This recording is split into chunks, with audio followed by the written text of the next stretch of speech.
네. 암 환자도 바로 이런 연결고리가 굉장히 중요하죠. 특히 암 진단 자체가 굉장한 불안 또 굉장한 스트레스로 작용을 하죠. 그래서 많은 환자들은 걱정, 불안, 공포, 두려움, 우울 이런 부정적인 감정들을 모두 다 동시에 경험을 합니다. 여기에 항암 치료가 더 들어가게 되니까 장내미생물 환경이 더 악화가 되는 거죠.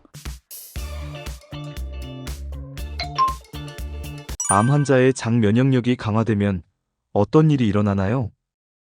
네. 장의 면역력이 강화되면 사실 그거는 장에만 국한된 얘기가 아닙니다. 전신의 면역력이 함께 상승하게 되는 거죠. 장 면역 세포가 사실 장에만 머무르는 게 아니고요. 온몸으로 이동을 하면서 바로 이 면역 정보들을 서로 공유하기 때문입니다. 그래서 앞에서 설명한 것처럼 파이어판에서는 이 훈련된 면역 세포가 장을 떠나서 림프계를 통해서 전신으로 이동합니다. 이것을 장 림프절축이라고 하는데요. 장에서 활성화된 T세포, B세포 이런 세포들이 림프관을 따라서 전신의 림프절로 이동을 하게 됩니다. 그래서 이미 학습한 항원 정보를 가지고 다른 면역 세포들과 공유를 합니다. 그래서 국소 면역 경험이 아니라 전신의 면역 반응으로 더 확장이 되는 개념이죠. 자, 여기에서 중요한 개념이 귀속성이라는 건데요. 장에서 이 활성화된 면역 세포가 표면에 특정 수용체를 발현해서 다시 장으로 돌아오는 성향을 갖지만 일부 세포는 다른 점막 조직으로 이동을 하게 됩니다. 폐나 비뇨 생식기나 침샘이나 안구 점막 여기도 다 점막이 있잖아요. 장과 유사한 면역 환경을 갖고 있기 때문에 장에서 훈련된 면역 세포가 이러한 조직들에서도 면역력을 수행하게 됩니다. 이런 구조를 공통 점막 면역계라고 표현을 해요. 네. 좀 어렵지만 우리 몸속은 다 점막으로 이루어져 있기 때문에 이 점막을 잘 이해하시면 또 쉬운 개념이 되기도 합니다. 그래서 장, 폐, 비강, 요로 이런 쪽은 면역학적으로 하나의 네트워크로 연결이 되어 있기 때문에 바로 장 건강이 몸 전체의 네트워크 면역 시스템의 안정적인 것을 결정한다고 할 수 있습니다. 그래서 장이 건강할수록 호흡기 감염이나 요로 감염이나 구강 점막 이런 데도 염증도 낮아지고 면역력이 같이 올라가게 되어 있습니다. 반대로 장의 기능이 굉장히 떨어지면 폐렴, 방광염, 구내염 이런 것들도 같이 점막의 감염이 계속 일어나기가 쉽습니다. 장내미생물이 생성하는 대사산물도 역시 전신에 매우 큰 영향을 미치게 됩니다. 그중에서 이 단세지방산을 굉장히 중요한 영양소 이야기하고 있는데요. 이것은 장에서만 딱 국소적으로 작용하는 물질은 아니에요. 혈류를 통해서 간이나 지방 조직, 뇌로도 전달이 되고요. 여러 에너지 대사나 염증 반응 조절, 신경 보호 작용 이런 것들에도 관여를 하게 됩니다. 그중에서 특히 부티리사는 좀 많이 들어보셨을 거예요. 굉장히 주목할 만한 물질입니다. 부티리사는 장 점막을 보호하기도 하고요. 동시에 암세포의 증식도 억제하면서 암세포의 사멸, 에이팝토시스를 유도하는 작용도 합니다. 그래서 대장암 예방 효과에 가장 잘 유명한 영양소로 알려져 있고요. 식이섬유가 충분하다면 이 장내 미생물에 의해 부티르산이 잘 생성이 되게 됩니다. 장내 미생물이 하는 역할 중에 비타민 합성, 영양소 합성도 굉장히 중요하죠. 사람이 직접적으로 합성하지 못하고 바로 장내 미생물이 만들어내는 영양소가 있는데요. 바로 비타민 K나 비타민 B군, B12, 엽산, 비오틴 이런 영양소입니다. 이런 영양소들은 장내 미생물에 의해서 생성이 돼서 인체 전체에 공급이 됩니다. 비타민 K의 경우에는 혈액 응고 비타민으로 아주 유명하잖아요. 또 비타민 B12의 경우도 적혈구 생성이나 신경 기능 유지에 아주 중요한 역할을 합니다. 그래서 장내 미생물 균형이 무너지면 이런 영양 결핍, 비타민 결핍도 일어날 수가 있습니다. 또 장내 미생물은 이 신경 전달 물질 생성에도 매우 중요한 역할을 담당하죠. 사실 세로토닌이 뇌에서 만들어진다고 알려졌었지만 지금은 이제 대부분 상식이 됐죠. 장에서 90% 이상 만들어진다. 근데 세로토닌뿐만이 아니고요. 도파민이나 가바도 역시 장내 미생물에 의해서 만들어집니다. 이 물질들은 미주신경을 통해서 뇌와 소통을 하죠. 그래서 장내축이라고 얘기합니다. 그래서 최근 연구에서는 이 장내 미생물에 따른 뇌 건강과의 연관성을 많이 이야기하고 있죠. 우울증이나 불안, 공황장애, 파킨슨, 알츠하이머 이런 모든 뇌질환도 제 장내 미생물과 상당히 연관성이 높다라는 연구 결과가 계속 나오고 있습니다. 그래서 면역력과 정신 건강은 사실 임상 현장에서 사실 많이 관찰이 되고 있어요. 우울증 환자에게선 염증 지표가 높고요. 또 면역력이 떨어진 경우도 많고요. 장내 미생물 환경, 장내 건강을 개선했을 때 사실 우울증도 많이 완화가 되는 사례도 보고되고 있습니다. 또 이제 변비가 심한 이 우울증이나 조현병 환자들의 경우에는 변비가 좀 완화되면 증상이 나아지고, 변비가 심해지면 또 그 증상이 심해지는 장내 건강과 뇌 건강 상태가 굉장히 많이 좌우하는 이야기들을 임상 현장에서 많이 이야기되고 있습니다. 또 프로바이오틱스를 섭취하고 나니까 우울 증상이 개선이 됐다라는 연구 결과들도 역시 나오고 있습니다. 네, 암 환자도 바로 이런 연결고리가 굉장히 중요하죠. 특히 암 진단 자체가 굉장한 불안, 또 굉장한 스트레스로 작용을 하죠. 그래서 많은 환자들은 걱정, 불안, 공포, 두려움, 우울 이런 부정적인 감정들을 모두 다 동시에 경험을 합니다. 여기에 항암 치료가 더 들어가게 되니까 장내 미생물 환경이 더 악화가 되는 거죠. 부정적인 이 감정들 때문에 또 더 악화가 되는 악순환이 계속 이루어지게 됩니다. 그래서 장 건강을 회복시키는 과정은요, 네, 면역력을 올리는 것뿐만이 아니고요. 바로 정서적으로 세로토닌, 도파민, 가바 같은 신경 전달 물질도 나오기 때문에 정서적인 안정에도 굉장히 중요한 역할을 하고 있습니다. 또 장내 미생물은 약물 대사에도 굉장히 중요한 역할을 하죠. 네, 일부 항암제의 경우에는요, 장내 미생물에 의해서 활성화되거나 반대로 이 활성이 깨지게 됩니다. 미생물의 구성에 따라서 약물 반응이 크게 달라질 수 있습니다. 최근 연구 결과에서는 장내 미생물 상태가 좋은 환자에게서는 이 면역 관문 억제제, 면역 항암제죠. 면역 항암제에 대한 반응률이 더 좋다라는 결과들이 나오고 있습니다. 분변 이식에 대해서도 잠깐 말씀을 드릴게요. 건강한 사람의 장내 미생물을 이식하는 것이 바로 분변 이식입니다. 우리 장기 이식은 들어봤는데 분변 이식 낯설지만 사실 이제 많이 나오고 있는 기법이기도 합니다. 이것은 미생물 구성을 다시 이게 조절해서 장내 미생물이 없는 환자에게 건강한 사람의 장내 미생물을 이식하는 거예요. 그래서 초기 연구 결과를 보면 면역 항암제에 반응하지 않던 환자들이 이 장내 미생물 분변 이식을 받았을 때 더 치료 결과가 좋아지는 사례들이 연구되고 있습니다. 아직 근데 초기 연구 단계지만 장내 미생물이 또 암 치료에 있어서도 굉장히 중요한 변수가 되는 것을 알려주고 있습니다. 네, 전신염증도 역시 장에서 시작되는 경우가 굉장히 많거든요. 장벽이 손상되면 장 누수 증후군 같은 거죠. 그러면 세균 조각이나 독소, LPS 같은 것들이 혈류로 들어오게 됩니다. 대사성 뇌독소 혈증이라고 하는데요. 이 과정에서 LPS, 리포폴리사카라이드라는 건데 리포 다당체라고도 합니다. 이것들이 전신 염증 반응을 유도하면서 만성 염증 상태를 계속 고착화시켜주게 됩니다. 이런 만성염증 같은 경우는 사실 심혈관 질환, 당뇨, 치매, 암 이런 질병에서 공통적으로 사실 나타나고 있는 증상이죠.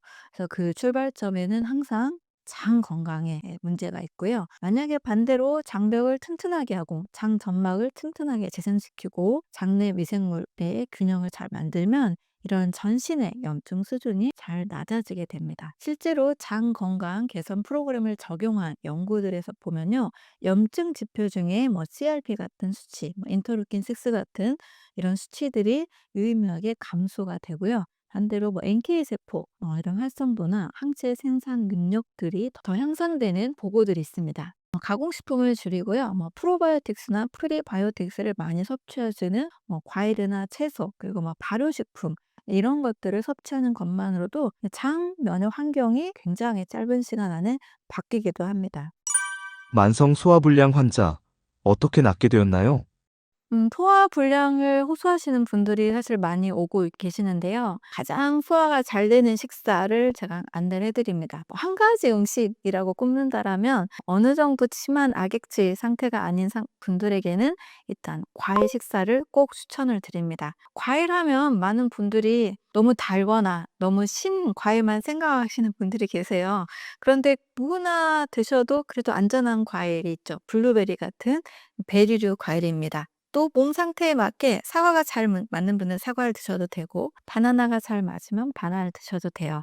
이렇게 아침 식사 또는 공복에 한 끼를 과일 식사로 바꾸면 우리 몸이 소화 효소가 특별히 요구되지 않아도 소화할 수가 없어도 다 소화가 됩니다. 과일 자체가 대부분 수분이고 또 효소를 가지고 있기 때문에 과일을 소화시키지 못하는 분들은 아주 심각한 이 건강 상태가 아닌 분들 외에는 대부분 잘 소화가 됩니다. 그래서 국물과 밥을 막 드시던 분들이 과일 식사를 바꾸면 다 하시는 말씀이 있어요. 속이 너무 편하다. 몸이 가뿐하다. 가스가 안 차서 좋다. 이런 말씀들 하십니다. 이제 이런 분들이 또 소화불량이 해결이 되면서 뭐 복부 팽만이나 또 피로 상태도 개선이 되고요. 또 머리가 잘 두뇌 회전이 좋아진다. 이런 말씀도 하십니다. 또 3개월 정도 꾸준히 하신 분들은 최소 5kg에서 뭐 8kg까지도 감량이 되신 분도 있습니다. 이렇게 완전 소화가 되면 우리 몸은 달라질 수가 있습니다. 과일 많이 먹으면 살찔까요?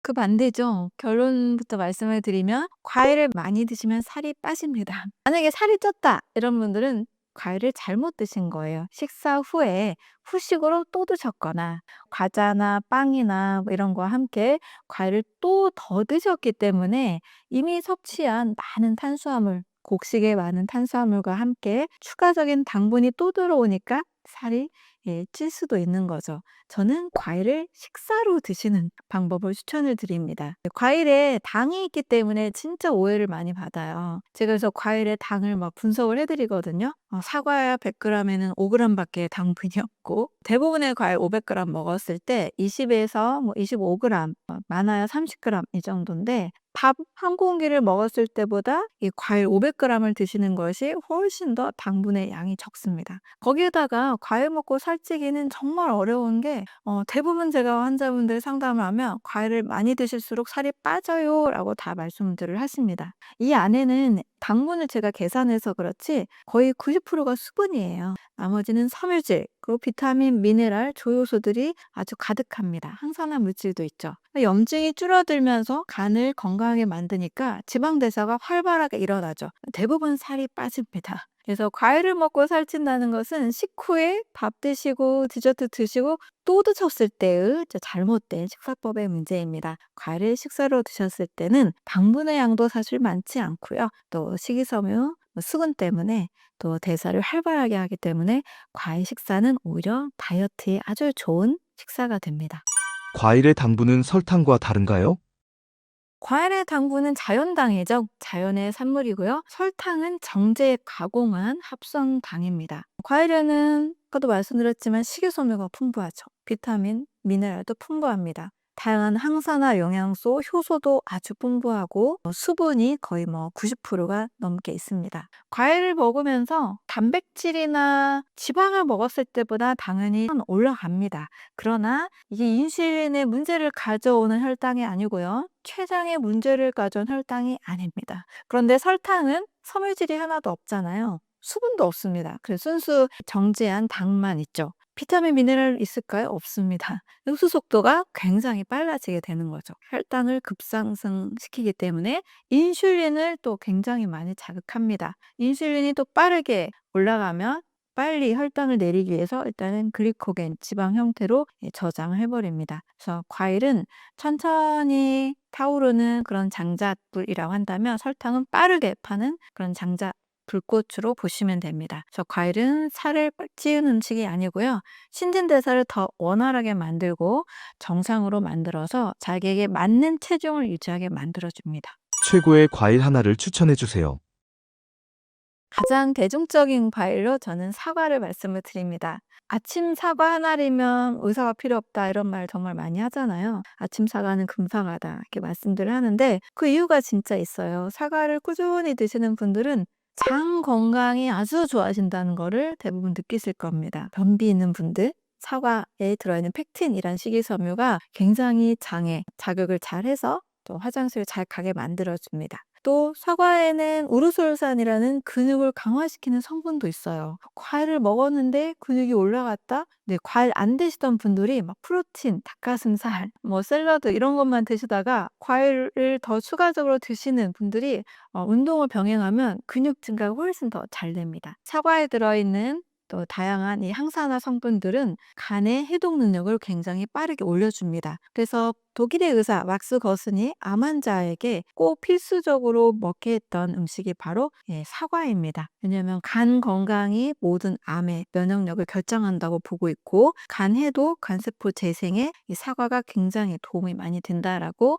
많은 임상을 통해서 경험했기 때문이에요. 근데 이 사과를 언제 드시냐면 바로 아침에 드시거나 식사 전에 드시면 또 굉장히 좋습니다. 하루에 사과 한 알 또는 두 알, 500g까지 드시면 가장 좋습니다. 제가 아는 어떤 분은 아침 사과 두 알을 때로는 하나를 1년 동안 하셨는데 너무 좋은 몸의 변화를 경험했어요. 일단 위축성 위염이었는데 위축성 위염이 정상 위로 바뀌게 됐습니다. 변비도 사라지게 됐고 헬리코박터도 사라졌다라는 이 검진 결과를 1년 후에 받게 됐다고 말씀을 해주셨어요. 또 굉장히 심한 이 만성 비염, 숨쉬기가 좀 곤란할 정도로 만성 비염이 심했는데 이것도 상당히 완화가 돼서 숨 쉬는 데는 문제가 없는 결과까지 경험을 하게 됐습니다. 그래서 사과, 우리나라에서 정말 사과 구하는 거는 뭐 가격에 가끔씩 변화가 있지만 거의 사계절 동안 사과 구하기가 쉽잖아요. 그래서 저는 사과를 가장 좋은 과일로 이야기하고 있습니다. 토마토가 빨갛게 익으면 의사 얼굴이 파래진다라는 말은 어떤 의미인가요? 토마토가 잘 익으면 의사에게 갈 일이 없어진다라는 이제 말에서 나온 표현 같습니다. 토마토를 꾸준히 먹게 되면 우리 몸에 변화가 일어나는데요. 세 가지로 말씀을 드릴게요. 첫 번째는 혈액이 굉장히 맑아집니다. 토마토에서 가장 유명한 항산화 성분이 있죠. 바로 라이코펜이죠. 이 라이코펜은 혈관의 염증, 세포의 활성산소 이런 것들을 제거해 주기 때문에 혈액이 굉장히 맑아지고 혈액순환도 굉장히 좋아집니다. 두 번째는 간의 해독 능력을 올려줍니다. 토마토에 있는 성분들이 간의 활성산소를 줄여주고 또 간세포 재생에 또 도움을 주는 성분이 있죠. 그래서 간의 해독력이 올라가고 전체적으로 면역력이 올라가니까 토마토를 꾸준히 먹으면 이제 면역력 문제가 없어져서 이제 별로 병원에 갈 일이 없어지는 거죠. 세 번째는 피부가 좋아지고 피로가 개선이 됩니다. 항산화 성분이 몸에 계속 많아지게 되면 세포의 활성산소가 줄어들고 간의 회복 속도가 빨라지니까 피로도 굉장히 줄어들게 되는 거죠. 순환이 좋아지니까 피부도 굉장히 맑아지게 됩니다. 토마토뿐만 아니라 다른 과일 섭취를 하시게 되면 여성분들이 피부가 너무 맑아지고 화장이 잘 맞는다, 피부 관리 받았냐 이런 얘기들을 많이 듣게 된다고 해요.